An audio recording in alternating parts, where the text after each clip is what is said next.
Land lord cinema ಕತೆ ನಿಮಗೆ ಇಷ್ಟ ಆಗುತ್ತೆ, ನೀವು ಅಪ್ಪನಿಗೆ ಒಪ್ಪಿಸ್ತೀರಿ ಇದು ಸಿನಿಮಾ ಮಾಡೋಣ ಅಂತ ಹೇಳಿ.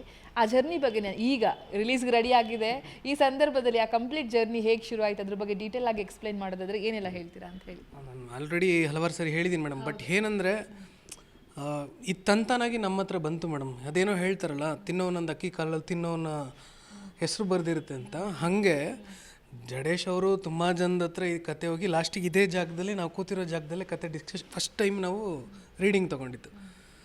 ಸೊ ಅದು ಹೆಂಗಿತ್ತು ಅಂದರೆ ಮೇಡಮ್, ಇವಾಗ ನೀವು ಸಿನಿಮಾ ಮಾಡಬೇಕಂದ್ರೆ ಏನು ಮಾಡ್ತೀರಾ, ಒಬ್ಬರು ಡೈರೆಕ್ಟ್ರನ್ನ ಕರಿತೀರಾ ಅಥವಾ ಒಬ್ಬ ಸ್ಟೋರಿ ರೈಟ್ರನ್ನ ಕರಿತೀರಾ, ಅವ್ರಿಗೆ ರೂಮ್ ಹಾಕ್ಕೊಡ್ತೀರಾ, ಒಂದು ಒಳ್ಳೆ ಕತೆ ಮಾಡು ಅಂತ ಹೇಳ್ತೀರಾ. ಆ ಕತೆ ಚೆನ್ನಾಗಿದೆ ಅಂದಮೇಲೆ ಹೀರೋ ನೋಡ್ಕೊಂಡು ಹೋಗ್ತೀರಾ. ಹೀರೋ ಡೇಟ್ಸ್ ಯಾವಾಗಿರುತ್ತೋ ಗೊತ್ತಿಲ್ಲ, ಆಮೇಲೆ ಹೀರೋಯಿನ್ ಯಾರು ಅಂತ ನೋಡ್ತೀರಾ. ಬಟ್ ನಮ್ಮ ಮನೆಗೆ ಬಂದಾಗ ಹಂಗಿರಲಿಲ್ಲ ಮೇಡಮ್. ಹೀರೋ ಇವರು, ಹೀರೋಯಿನ್ ಇವರು, ವಿಲನ್ ಇವರು, ಕ್ಯಾಮ್ರಾಮನ್ ಇವರು, ಮ್ಯೂಸಿಕ್ ಡೈರೆಕ್ಟ್ರ್ ಇವರು. ಸರ್ ನೀವು ಕತೆ ಕೇಳಿ ಹೂ ಅಂದರೆ ಶೂಟಿಂಗ್ ಸ್ಟಾರ್ಟು ಅಂತ. ಎಷ್ಟು ಜನಕ್ಕೆ ಈ ಆಪರ್ಚುನಿಟಿ ಸಿಗುತ್ತೆ ಅಂತ ಹೇಳಿ ಮೇಡಮ್.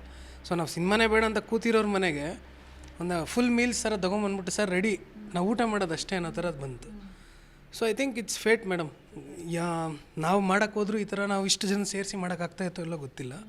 ಸೊ ಅದು ತಂತಾನಾಗಿ ನಮ್ಮ ಮನೆಗೆ ಬಂದಾಗ ನಾವು ಕಾಲ್ ತೊಗೊಬೇಕಾಗಿತ್ತು. ಬಟ್ ನಾವು ಯಾವ ಸಿನಿಮಾ ಮಾಡೋ ಯಾವ ಮೂಡಲ್ಲೂ ನಾವು ಇರಲಿಲ್ಲ 100%. ಬಟ್ ಅದೇ ಹೇಳ್ತೀವಲ್ಲ ಮೇಡಮ್, ಕೆಲವೊಂದು ಸಿನಿಮಾ ತಂತಾನಾಗೆ ಆಗುತ್ತೆ, ನಮ್ಮ ಕೈಯಲ್ಲಿ ಬೇಕಾಗಿದ್ದನ್ನ ಮಾಡಿಸ್ಕೊಳುತ್ತೆ. ಹಂಗಾಯ್ತು ಲ್ಯಾಂಡ್ ಲಾರ್ಡ್. ಅಂದರೆ ಈಗ ಸಾಕಷ್ಟು ಮಣ್ಣಿನ ಕತೆಗಳನ್ನು ನೋಡಿದ್ದೀವಿ, ಈ ಥರದ ಕತೆಗಳೆಲ್ಲ 100% ನೋಡಿದ್ವಿ. ಈ ಎಲ್ಲ ಕತೆಗಳಿಗೆ, ಎಲ್ಲ ಸಿನಿಮಾಗಳಿಗೆ ಲ್ಯಾಂಡ್ ಲಾರ್ಡ್ ಹೇಗೆ ಭಿನ್ನವಾಗಿ ನಿಲ್ಲುತ್ತೆ? ಈ ಕತೆನ ನಾವು ಒಪ್ಕೋಬೇಕು, ಹೌದಪ್ಪ ಈ ಸಿನಿಮಾಗೆ ನಾವು ಹಣ ಹಾಕಬೇಕು ಅಂತ ಅನಿಸಿದ್ದು ಯಾಕೆ ಅಂತ ಹೇಳಿ? ಮೇಡಮ್, ನೀವು ಎಲ್ಲ ರೀತಿ ಹಳ್ಳಿ ಕತೆ ನೋಡಿರ್ತೀರ, ಇವಾಗ ಎಲ್ಲ ಭಾಷೆಯಲ್ಲೂ ಬಂದಿದೆ. ಬಟ್ ನಮ್ದು ಏನಕ್ಕೆ ಸ್ಪೆಷಲ್ ಅಂದರೆ ಮೇಡಮ್, ಒಬ್ಬ ಸಾಮಾನ್ಯ ಕೂಲಿ, ಅವನ ಬದುಕಿನ ಕತೆ, ಅವನ ಜೀವನದ ಕತೆ, ಅವನ ಹೋರಾಟದ ಕತೆ. ಪ್ರತಿಯೊಬ್ಬನೂ ಇವತ್ತು ಜೀವನದಲ್ಲಿ ನನ್ನ ಮಕ್ಕಳನ್ನ ಒಳ್ಳೆ ಸ್ಕೂಲಿಗೆ ಸೇರಿಸ್ಬೇಕು, ನಾವೊಂದು ಮನೆ ಮಾಡಬೇಕು, ನಾವೊಂದು ಸ್ವಂತ ಗಾಡಿ ತೊಗೊಬೇಕು ಅಂತ ಆಸೆ ಪಡೋರೆಲ್ಲ ನಮ್ಮ ರಾಜ ಹಿಂಗೆ ಕನೆಕ್ಟ್ ಆಗ್ತಾರೆ madam. So that is the speciality of land lord, because of that Rajaiah. ನಿಮಗೆ ಅದು ಸಿನಿಮಾ ನೋಡ್ತಾ ನೋಡ್ತಾ ನೀವು ಇನ್ವಾಲ್ವ್ ಆಗಿಬಿಡ್ತೀರ ಮೇಡಮ್, ನಿಮಗೆ ಗೊತ್ತಾಗ್ದಿರ.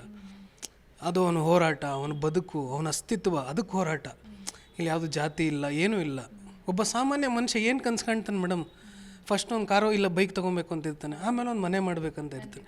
ಸೊ ಅವತ್ತಿನ ಕಾಲದಲ್ಲಿ ಇವತ್ತು ನಮ್ಗೆ ಇಷ್ಟೊಂದು ತಿಳುವಳಿಕೆ ವಿವೇಕ ಎಲ್ಲ ಇದೆ. ಅವತ್ತಿಗಿದ್ದಿದ್ದು ಏನೋ ಬರೀ ಕೂಲಿ ಮಾಡಬೇಕು, ಅವತ್ತಿನ ದಿವಸದ ಕೂಲಿ ತೊಗೊಂಡು ಮನೆಗೆ ಹೋಗಬೇಕು ಅಂತ. ಅವನ ವಿಷನ್ ಏನಿತ್ತು ಅವತ್ತಿಗೆ, ಅವ್ನು ಯಾವ ಥರ ಆಲೋಚನೆ ಮಾಡ್ದ, ಇದು ಪ್ರತಿಯೊಬ್ಬ ಕಾಮನ್ ಮ್ಯಾನ್ಗೂ ಕನೆಕ್ಟ್ ಆಗುತ್ತೆ madam. That is the speciality of land lord.